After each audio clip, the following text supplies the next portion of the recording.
রাধে রাধে বন্ধুরা, কাল আমাদের বাড়িতে মায়ের পুজো। তাই জন্য আজকে অনেক রাত্রি পর্যন্ত আমরা সব জোগাড় করে নিচ্ছি, যতটা পারছি। সব বলা ঠিক না, মানে যতটা পারছি। মানে প্রচুর জোগাড় লাগে মায়ের পুজোতে। চুমানোর জন্য ডালাটি আমি রেডি করে রাখছি। তবে কালকে 5 ফল দেওয়া হয় মাকে, সেগুলো বেশ ভালোভাবে পরিষ্কার করে ধুয়ে নিয়ে একেবারে সিঁদুর টিঁদুর লাগিয়ে রেডি করে রাখছি। প্রদীপগুলোকে রেডি করে রাখছি।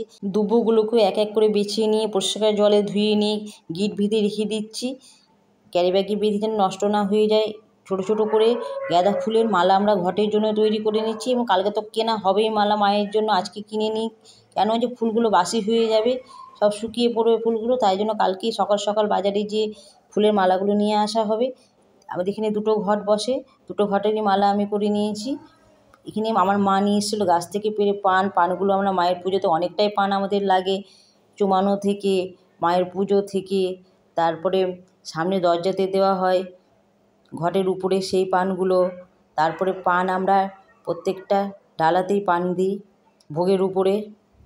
সেই পানগুলো সব এক এক করে বেশ ভালোভাবে আমরা সব রেডি করে রাখি। ছোটো মোটো অনেক আয়োজন করতে হয় মায়ের পুজোতে, চট করে করা যায় না, আর এক হাতেও করা যায় না। এখানে আমি একাই কিন্তু করছি না, এখানে আমার সাথে পুরো পরিবার আছে। আমার মা এসছে, আমার জায়েরও মা এসছে, তাকে আমি মাসি বলে ডাকি। উনিও আমার পাশে আছেন, উনিও কাজ করছেন। তবে মায়ের ভোগের জন্য মানে শাকগুলো আজকে নিয়ে আসা হয়েছে। আমার মা নিয়ে এসে টাটকা টাটকা একেবারে শাক, এই শাকগুলো সবাই মিলে বেছে নিচ্ছি আমরা। মানে কালকে এগুলো সম্ভব না করা একদমই, তাই জন্য সব রেডি করে নিচ্ছি। এখানে কালকে পঞ্চমুখের প্রদীপটা জ্বালানো হবে, সেগুলো রেডি করে নিচ্ছি। এই যে মায়ের জন্য পানগুলো রেডি করে নিচ্ছি। এখানে আমাদের সন্ধ্যের সময় ভোগটা দেওয়া হয়েছিল। এবার সন্ধ্যের সময় এই প্রদীপগুলো আমরা জ্বালিয়েছিলাম এক এক করে। 14 প্রদীপ আমরা দরজায় দিই। প্রচণ্ড হাওয়া, খুব কষ্টে প্রদীপগুলো জ্বালানো হচ্ছিলো, এত হাওয়া, আর অনেকটা সময় লেগে যাচ্ছে জ্বালাতে। যেই জ্বালাচ্ছি নিভে যাচ্ছে। প্রদীপগুলো জ্বালিয়ে নিয়ে বেলপাতাগুলো বেশ পরিষ্কার করে জল দিয়ে ধুয়ে নিয়ে, অনেকগুলো বেলপাতা লাগে। ফ্রেশ বেলপাতাগুলো আমরা যজ্ঞের জন্য রেখে দিচ্ছি 28টা। কিছু মায়ের মালার জন্য কালকে কিছু মালা তৈরি করা হবে, সেগুলো। আর কিছু পুজোতে লাগবে, কিছু অঞ্জলি দেওয়ার সময় লাগবে। এবার সব লাস্টে আমরা মায়ের যেগুলো গয়না সেগুলো এবার আমরা বাইরে দিইনি ধুতে। রং করতে, যেহেতু রংটা আমাদের ঠিকই আছে, তাই বাড়িতেই শ্যাম্পু দিয়ে ব্রাশ দিয়ে বেশ পরিষ্কার করে নিচ্ছি।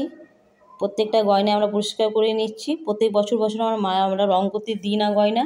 মায়ের ছোটো মোটো থেকে বড় থেকে অনেকগুলো আমরা গয়না বানিয়েছি।